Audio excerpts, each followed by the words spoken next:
RFK Jr. is a seasoned attorney and passionate advocate for public health. And he's ignited a fiery debate about food safety.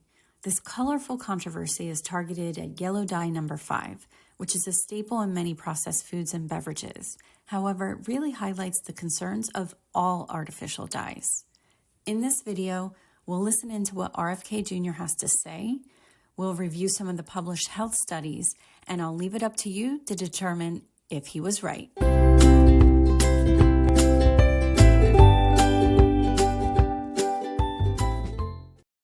Welcome to The Scoop, your trusted source for quick, impactful tips to a healthier, stronger, and happier you. Now let's dive into yellow dye number 5, Tartrazine, and take it a step further by uncovering the true effects of synthetic dyes as a whole. RFK Jr. links a number of health issues to yellow dye number 5. He points to hyperactivity in children, allergic reactions, and even potential cancer risk as reasons for concern. Let's listen in. For yellow dye called Tartrazine, or yellow dye number 5. What you may not know is that this dye was originally made out of the sludge that's left over when you turn coal into coke for blast furnaces. It's called coal tar, and I've actually sued many big industries for legacy contamination of coal tar all around the country because it's so toxic and it's so harmful to the environment. Manufacturers began using it to cover up the discoloration of low-quality foods that they wanted to pass off on unsuspecting customers. They didn't know back then that this yellow dye, Tartrazine, causes tumors, asthma, developmental delays, neurological damage, ADD, ADHD, hormone disruption, gene damage, anxiety, depression, intestinal injuries. Well, we know it now. We've known this for decades. That's why Tartrazine is heavily restricted in other countries. In some countries, foods with Tartrazine have a warning label that it may cause ADHD in children. Today, it's made from petroleum, not coal tar. Either way, it's crazy to add this to your kid's favorite food. Please comment below and let me know your thoughts if you agree or disagree with RFK Jr. Even though we're focusing on yellow dye number 5, all synthetic dyes pose similar risks because of how they're developed. They're derived from petroleum, a substance linked to various health concerns. I'm going to dive into some of the studies that support these findings.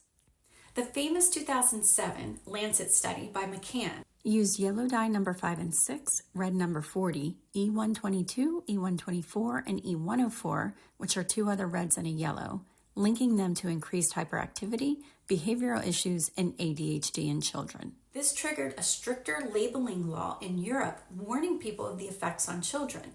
While Europe was adding warning labels, the U.S. regulators found the evidence to be inconclusive, therefore did not require any warning labels in the U.S. In 2012, there was another study done, the Arnold Study, which reinforced similar findings of behavioral issues in children that were found in the 2007 Lancet study. This publication was titled Artificial Food Colors and Attention Deficit Hyperactivity Symptoms, Conclusion to Die For. Dr. Arnold synthesized the findings from various sources to provide a comprehensive overview of the topic. His results revealed even more.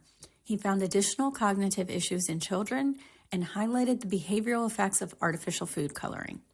He emphasized the need for further research and consideration of public health implications.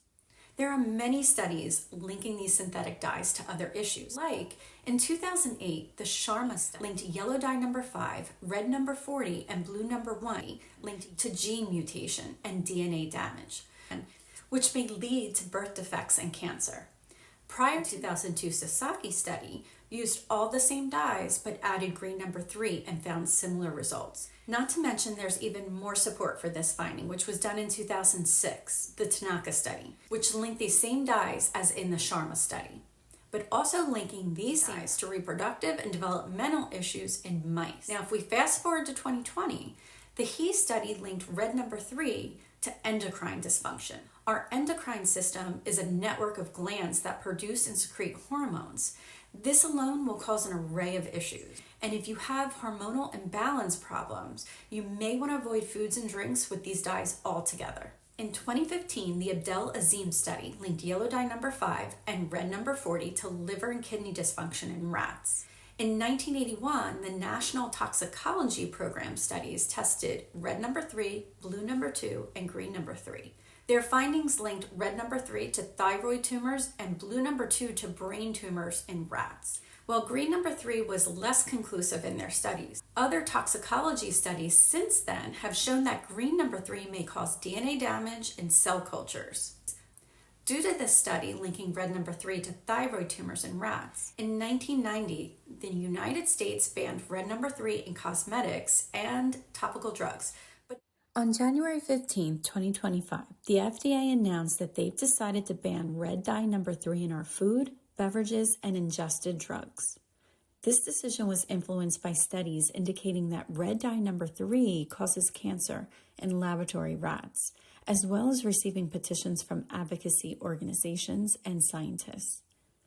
Food manufacturers have until January 15, 2027 to remove red dye number 3 from their products, while drug makers have an additional year until January 2028 to comply.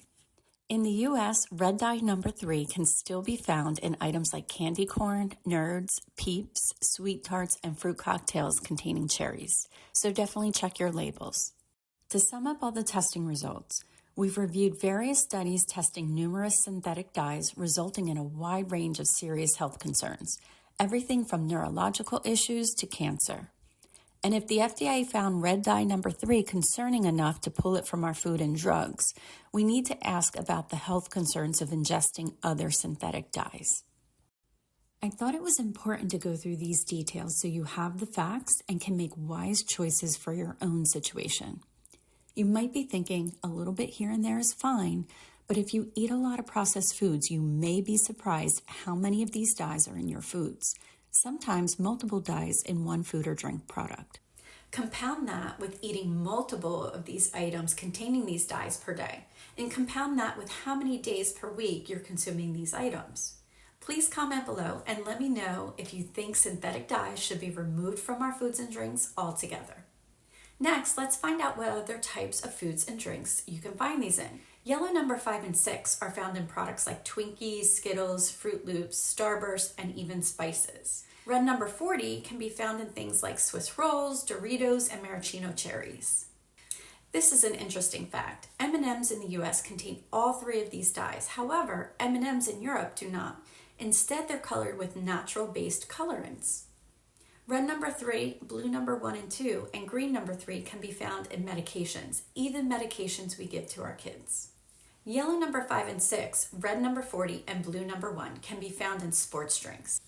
Another interesting fun fact, when your tongue turns blue after drinking Gatorade, you can thank blue number 1 for that. Thanks for watching, and if you found this helpful, don't forget to give it a thumbs up and hit that subscribe button for more videos on staying healthy and informed. If you've enjoyed this video, be sure to check out these video links here and here to learn more about other toxic food additives.